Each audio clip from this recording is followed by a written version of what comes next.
नमस्कार दोस्तों, मैं हूं दिनेश के वोरा। बहुत बहुत स्वागत है आपका इकोनॉमी टुडे 1.0 के इस प्रोग्राम के अंदर। सबसे पहले शुक्रिया आपका चैनल को सब्सक्राइब करने का, आगे बढ़ाने का, और साथ ही में आपसे एक गुजारिश है कि आप इस रिसर्च बेस्ड चैनल को सब्सक्राइब कीजिएगा, थोड़ा सपोर्ट कीजिएगा। नीचे हमने UPI number, bank account number और साथ ही में मोबाइल नंबर दिया है जीपे और फ़ोनपे के लिए। कोई भी एक चुनकर छोटी सी मदद करेंगे तो हमें आप तक एक से एक बेहतरीन खबरों को पहुंचाने के लिए प्रेरणा मिलेगी। आते आज के खबर पर। इकोनॉमिक सर्वे आ गया और निर्मला चाची और नागेश्वरम साहब, जो कि इकोनॉमिक एडवाइजर हैं, चीफ इकोनॉमिक एडवाइजर हैं, उनका कहना है कि रुपए का गिरना कोई इशू ही नहीं है, कोई मुद्दा ही नहीं है। मैं भी हैरान हूं साहब। जब 58 रुपए, 60 रुपए, 56 रुपए का रेट चल रहा था मनमोहन सिंह के टाइम में, मोदी जी के लिए बहुत बड़ा मुद्दा था। उस टाइम तो प्रधानमंत्री की इज्जत भी गिर रही थी रुपए के साथ में। लेकिन आज की रेट में वो 58 रुपए से लेके हम 92 रुपीज पे आ गए। तो आज तो सर ना इज्जत उतरती है ना कुछ और होता है, कुछ होता ही नहीं अब तो। क्योंकि मोदी जी तो भगवान के प्रिय आदमी हैं, ब्रह्मांड के स्वामी भी हैं। लेकिन निर्मला चाची के द्वारा ये कहा जाना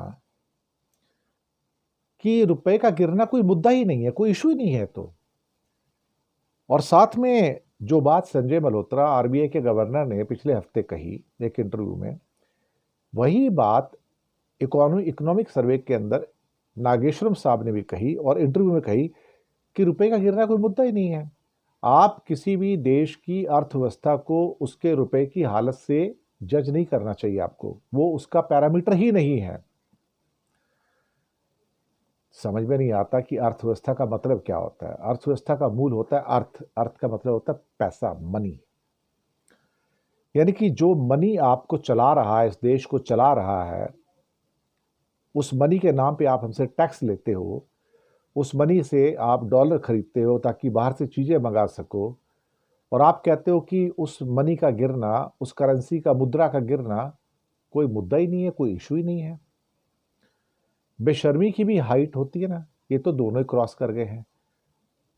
समस्या ये है कि दोनों को अपने आका मोदी को बचाना है, मोदी की गिरती हुई इज्जत को बचाना है। मनमोहन सिंह जी की इज्जत गिरती थी बेचारों की, तो उसको तो ये लपेट लपेट के मारते थे। अब खुद की इज्जत गिर रही है, गर्त में चली गई है, तो अब मुसीबत यह है कि अलग अलग किस्म के बहाने बनाए जाते हैं। उसके लिए भी नेहरू जी को कोसा जाता है कि नेहरू की वजह से सब हो रहा है। अब क्या कहा जाए साहब, अगर रुपया ही और रुपये का गिरना ही कोई मुद्दा नहीं है, तो फिर मुद्दा क्या है आपका? फॉरेन इन्वेस्टर छोड़ के जा रहे हैं, वो भी मुद्दा नहीं है। एक्सपोर्ट कम हो रहा है, वो भी मुद्दा नहीं है। लोगों का भारत की टेक्नोलॉजी में यकीन नहीं है, वो भी मुद्दा नहीं है। भारत के धन्ना सेठ भारत छोड़ के जा रहे हैं, वो भी मुद्दा नहीं है। भारत के इंडस्ट्रीज ने 2024 के मुकाबले 2025 में 14 बिलियन डॉलर की जगह 25 बिलियन डॉलर विदेशों में इन्वेस्टमेंट किया, वो भी मुद्दा नहीं है। तो मुद्दा क्या है भाई? फिर किससे नापेंगे बैठ के? कोई पैमाना तो हो ना, किससे नापोगे आप? सर आपने कह दिया कि आपकी 7.2% की ग्रोथ है। अच्छा है ना, ग्रोथ है, ठीक है ना, हम तो खुश है ना। अगर ग्रोथ है तो फिर फॉरेन के इन्वेस्टर पैसा क्यों निकालते हैं रोज? अगर ग्रोथ है तो हमारे धन्ना सेठ इंडिया छोड़ के क्यों जाते हैं? अगर ग्रोथ है तो रुपया क्यों गिरता है? फिर ग्रोथ है तो स्टूडेंट्स छोड़ छोड़ के भारत क्यों जाते हैं? ग्रोथ है तो एक्सपोर्ट क्यों गिरता है? ये उत्तर किसी के पास नहीं है, क्योंकि वो उत्तर देना नहीं चाहते। उत्तर देने की प्रॉब्लम है। उत्तर देंगे तो साहब एक और फजीयत नहीं हो जाएगी। और बेशर्म प्रधानमंत्री को तो कुछ सूझता ही नहीं है, उससे तो बोलना ही नहीं है।